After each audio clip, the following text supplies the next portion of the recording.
What is going on, everybody? Welcome to a new episode of Real Talks with Chris Seward, one of the realest of them all right here. Logan, what's going on, brother? How you doing, man? Doing good, man. Thanks for bringing me on. Now, it looks like we've added some stuff to this table here, man. Started with the GOAT at the very beginning, but now we got the upward onward hat. We got the Chiefs hat. Obviously, got to represent Chiefs Kingdom. Of course. We even got an MMA belt over here, man. Yeah, We're kind of expanding here, man. Yeah. Why don't you talk about that belt right there, dude? Well, so that is a Guns and Hoses belt. So each year there's this foundation. It's called the Safe Foundation. Okay. It's cops versus firefighters. Yeah. And it's a charity event for the proceeds go to families of fallen first responders. Yeah. So it's for the first responder families and communities. It's a big event each year. Yeah. That's awesome, man. That's awesome. So to clarify for the audience, just to make sure, it's not Guns and Roses, not Welcome to the Jungle. We got fun and games. It's Guns and Hoses. Guns and Hoses. Guns for the cops and hoses for the firefighters. Yeah, yeah. Now, obviously, I'm assuming with the belt, you kicked took names, right? I came out with the victory last year, and I just registered to do it again. So hopefully, I can get another one. That's gonna be really cool. Yeah. That's awesome, man. Yeah. So what got you into boxing, man? So I started wrestling, and that kind of opened me up to the world of combat sports. Yeah. After my wrestling career was over, I still had a little bit in the tank, so I started some MMA, and I grew up going to these Guns and Hoses events. My dad's a cop, so I was on the other side rooting for the blue back then, but I saw the opportunity, and I was like, I grew up going to these. I'm a firefighter now. Yeah, I want to do it. Yeah. That's freaking awesome, man. That's awesome. And speaking of firefighters, we got to get our trivia question of the day for this podcast. Oh, yeah. Be ready, folks. So, trivia question of the day, okay? It's a two-parter, okay? What is, or no, not what is. I'm thinking of the way to phrase this. When was the first fire department created in the United States, and where was it? Okay, where was it? Gosh, I did know this at some point. Yeah. Where and when? I'll give you a hint. It's not California. No, it's not California. It's gonna be on the East northeast, Coast. Northeast, right? Shoot. Gosh. Man, I knew this like a year ago. Yeah. Gosh, I'm gonna be so upset when you tell me the answer. It's a pretty good city on the East Coast. Right. Shoot. Yeah. This is where we play this. I don't know. I know. Gosh, I want to phone a friend. I'm just gonna throw out like Philly or Boston or something. Boston, like you got it. There you go. I mean, I think it's your second guess, but we'll count that. Right. Okay. All right. Now the harder part. When? When? Oh goodness. I don't know. Probably like late 1800s or something. No. This was done actually before the Revolution, I believe. Really? Okay. Yeah. Prior to 1776. Yeah. Okay. Well, yeah. I mean, because you think about it, there were people already in the Northeast. I mean, it wasn't just like, and then God created the 13 colonies. Like there were people already there. Yeah. A little fire brigade. I'm sure they had a little fire and they got their buckets out and started. 1679. Wow, that surprised me. 1679, Boston, Massachusetts, the very first fire department, man. Okay. Not what I'm finding on Google. Yeah. What? Google's telling me 1736 in Philly. Oh. Is that the volunteer fire department? This says first dedicated volunteer fire brigade. Volunteer. That's volunteer. Right. First professional fire department was Cincinnati in 1853. I did say Philly and Boston. We'll fact check that. We'll double fact check that at the end of the episode. But I am 95% sure that Google wouldn't lead me astray on that one. But I did get 1679 in Boston. You can't go wrong with Google. But either way, Boston, Philly, we'll just toss it up. This isn't a trivia bar. We're okay here. So we're gonna keep it rolling though. So speaking of fire departments though, what got you into doing fire? Well, that's actually a funny story. So my high school wrestling coaches, a majority of them were Kansas City firefighters. Wow. Kansas City Mo.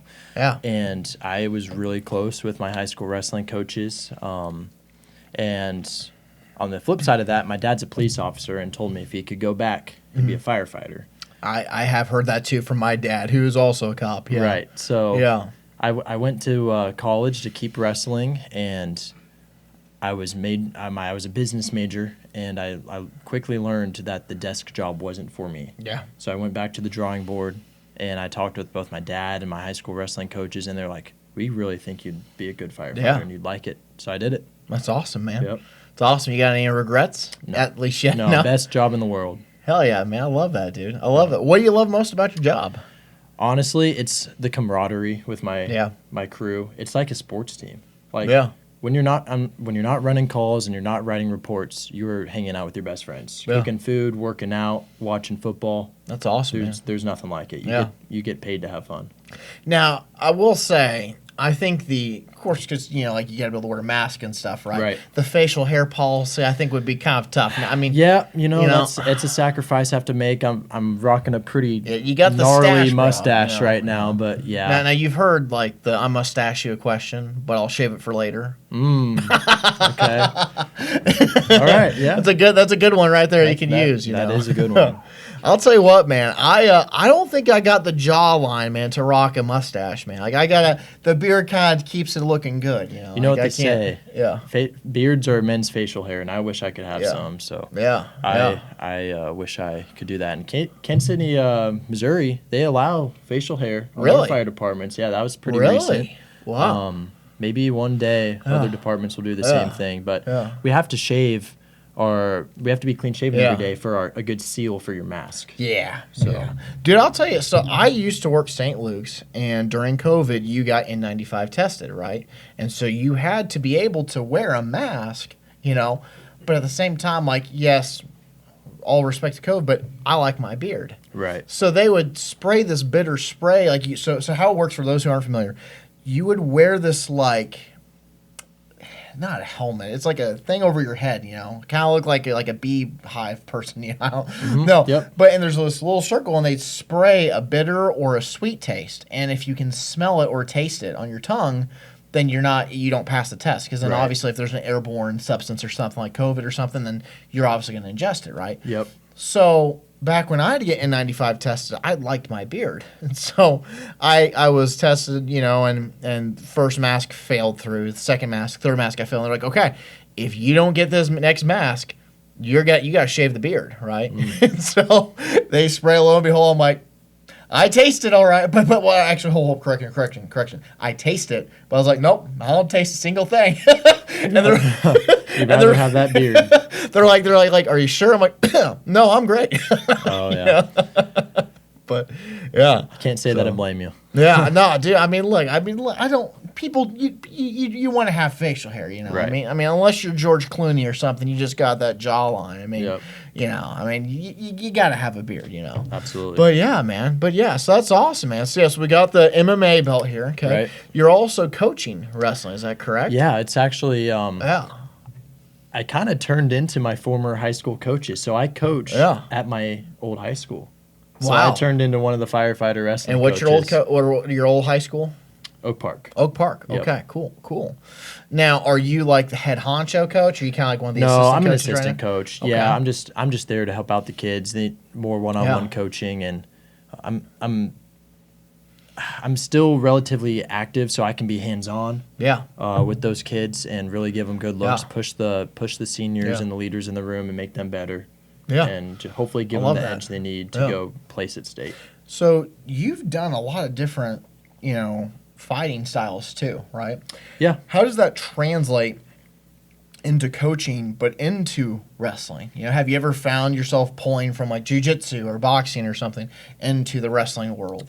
Oh, for sure. I mean, I use wrestling in MMA all the time. I mean, that's my background. That's my foundation.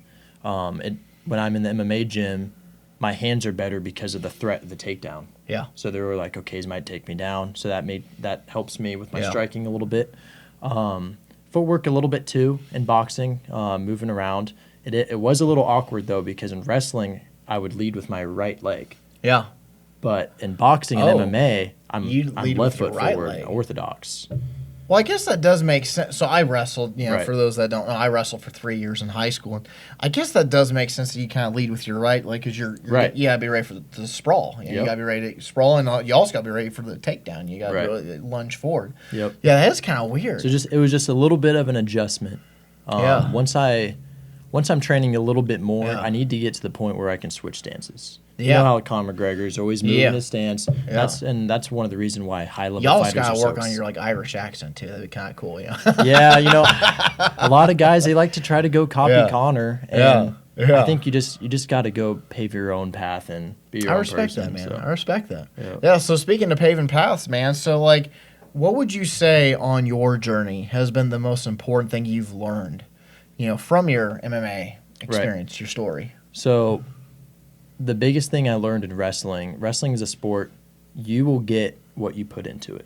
Yeah. If you're the guy staying after practice or coming in early, you will see the results. Yeah. And that is something that directly translated to life in general. Yeah. If I try my hardest for something, I'm going to see the results. Maybe it doesn't mean you're always going to get exactly what you want, but it'll always be better if you're not doing something about it. Yeah. I'll say too, for wrestling, I think one of the biggest things I learned when I wrestled in high school is that it takes a special kind of athlete to be a wrestler. You get all sorts of people coming in, from the football team and things like that, and the people who quit, there's not a common trend except for your heart, the size of your heart. Because you would get, I remember I came in and I was by far, I was probably closer to the bottom of the totem pole than I was the top. I was not a good wrestler. But I never quit. I never gave up, and that's something I've always prided myself in. And you look at people who come in, on the football team, things like that, and after 2 or 3 days, you'd see the numbers start to dwindle, and things like that. And I feel like one of the best things that I learned from wrestling was just having that heart to never quit. Having the heart to keep going. Even when you're on, you're going on the 6th minute, right? Right. And you're toast. Sucking wind. It's all great at that point. Yeah. Who wants more? It is. And I truly believe that wrestling is the hardest sport out there. It's definitely up there. Yeah. It's among the top. Yeah. No, that's awesome, man. That's awesome. So, but so when it comes to sports and things like that, we got wrestling, right? We got your MMA fighting, right? And your journey there. I'm also noticing this little hat right here, the Kansas City Chiefs hat. Something big happened today, and a lot of people aren't too happy about it. Well, the Kansas City Chiefs just announced that they are moving to Kansas. It's kind of messed up, man. It's kind of. I mean, I'm sure that there are some there's some differing opinions and things like that, but I don't think Chiefs Kingdom's going to be the same. Yeah, it's definitely. I think personally, Arrowhead Stadium is my favorite place in the world. Yeah. So there's no replacing. Yeah. What we're gonna lose. Yeah. I do, in a way, understand the move. I mean, they could have developed so much more out there in Jackson County on the Missouri side, and I think they dropped the ball. Missouri dropped the ball on it. Well, and I'll tell you, I think it comes down to commitment. I mean, I saw this video about this, and we talk about what the Chiefs have done for Kansas City. They've brought championship to Kansas City not once, not twice, 3 times, and 4th if you include 1960. Right? I mean, they have brought a lot to Kansas City. And quite literally is a big cultural part of what Kansas City is. I mean, you can't describe Kansas City without mentioning the Chiefs. Chiefs and barbecue. That's right. And you think about that. And you look at what the fans have done for the Chiefs, right? All the things that we've put in, being there every single time. But what has Jackson County done for the Chiefs, right? Yep. What has the community done? And so we talk about this, and I understand there's neighborhoods around, Arrowhead, and you can only do so much and things like that. But there's not really a lot around the stadium right now. That's right. And furthermore, back in 2010, they were trying to pass I don't know if a bill is the right word, but they were trying to get more funding to actually convert Arrowhead into a sliding dome. That's right. Yep. And it failed. Yep, and it failed. Did. And so I think that moment was kind of that point of realization of we probably need to start going in a different direction. Yep. And it sucks because I think that there's been so much rich history, with Arrowhead Stadium, and it's it was actually grandfathered in to the NFL.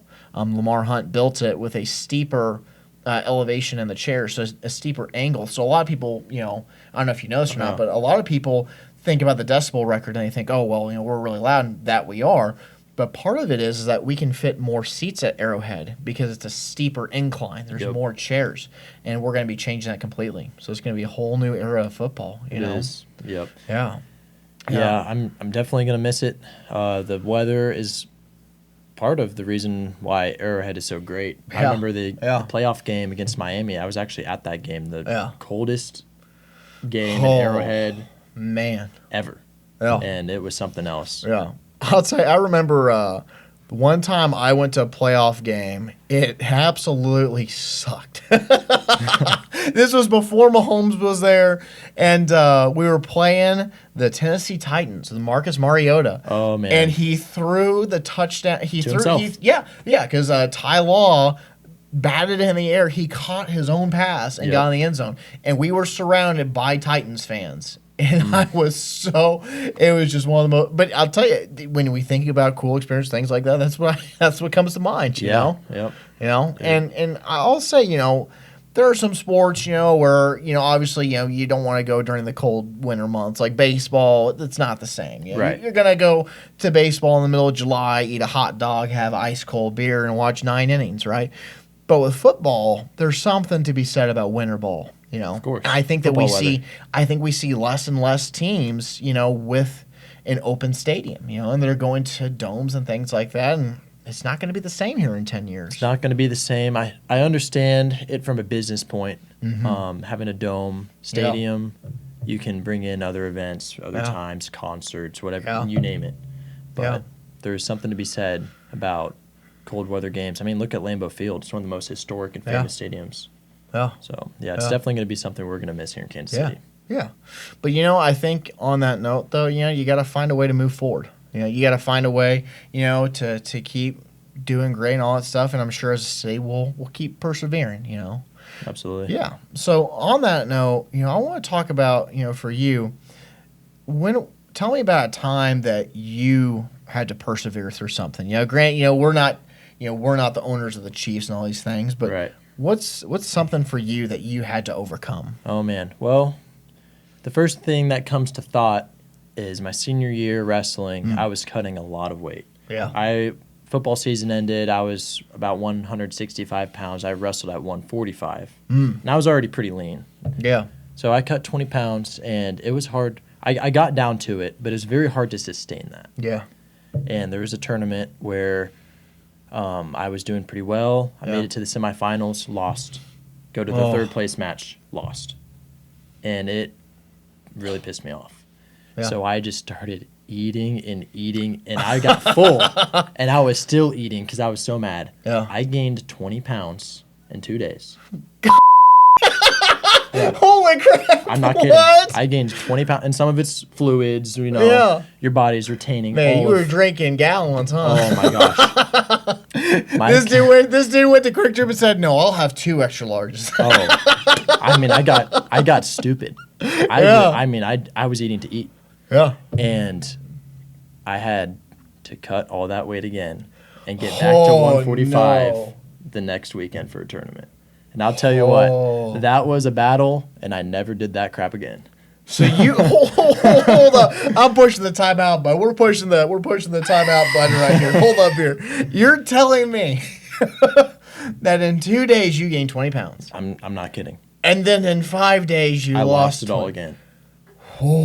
It was something else. Well, who needs Weight Watchers when you got wrestling, right? Oh my goodness. Yeah, wrestling is a sport. You can cut some serious weight. This is probably before the eras of the whole. What am I thinking? Not liposuction. What's the injectable thing? Injections. The weight loss, weight management. Huh? Wegovy. Yeah, Wegovy. Yeah. But there's another one too. There's another one. Ozempic. That's the one. Yes. Yeah. This is before Ozempic, man. Like you can't be just like taking shots. I'll lose weight in time. Good old fashioned pain and suffering. Wow. Yeah. Wow. That's crazy, man. I'll tell you, I think for me, one of the toughest things was my very first year wrestling. I didn't win a single match. I lost every single match. And I was committed, man. And second year, I pushed. And I'll never forget the first time I won my first match. Yeah. There's no other feeling like it. There's nothing like getting your hand raised. And literally just battling. And I didn't get the pin that time. It was my first first win. But I fought for those points. Yep. And I remember every single second to the countdown. I remember every single, I had gotten the takedown. I got him in a near fall position. And then third, because you switch positions, each round, So then I started, on bottom, and then he got me to where I was almost pinned, and I was ahead by like 2 points, and I just needed to fight. Yep. And I remember fighting so hard to keep my back off the ground, and I'll never forget the whistle and raising the hand. I mean, that next to finishing a marathon, like, I'll never forget those feelings, Absolutely. That was just a moment of achievement and resilience. And again, I was not the best wrestler by far on our team, but at the same time, I think when it comes to life, right, you're never going to be the best person at something, right? No, never. And if you are, you need to find a bigger room, right? You need Exactly. to, you need to push yourself more. And so the point isn't to compare yourself to other people, but the point is to compare yourself to yesterday, right? Absolutely. And how can I be 1 step better? 1% better. 1% better, And so, I feel like there are so many parallels between wrestling, that can be drawn in life, and things like that. And it's truly a remarkable thing. So, yeah.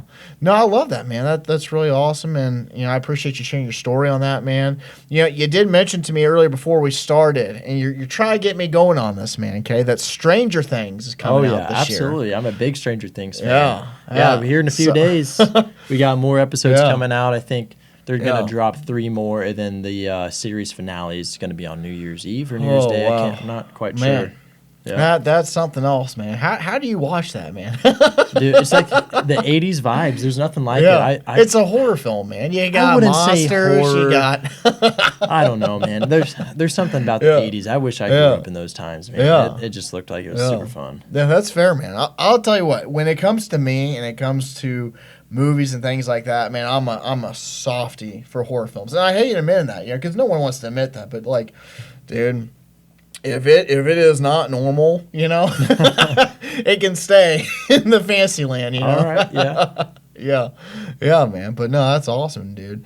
But no, I think is it like the season, like the actual TV show finale coming up? It is, yeah, on New Year's or New Year's Eve. I can't remember. I should be a better fan and know, but it is going to be the series, the entire show's finale. Yeah. So. Now, I'll tell you what I am looking forward to in 2026. It's not a TV show, it's a movie, but The Odyssey. Oh, I don't know if you've looked at the trailer. I saw the trailer. Recently. It looks amazing. It looks pretty good. Yep. That's a Christopher Nolan movie, too. And I'll tell you what, and talk about resilience, The Odyssey is a testament of resilience. Odysseus, man. Yeah. He just wanted to go home. He was just trying to go home. Man just wanted to Uber home, but God forbid, That's right. he just pushed on, pushed on and pushed on, Yeah. But I'll tell you what, though, man. So if you could star in a movie, right, whether this is Odysseus, or a TV show, right, Stranger Things, what genre would you want to cast yourself in? Where do you think you'd be best? Like, we're talking like Achilles here, like an action movie? Or?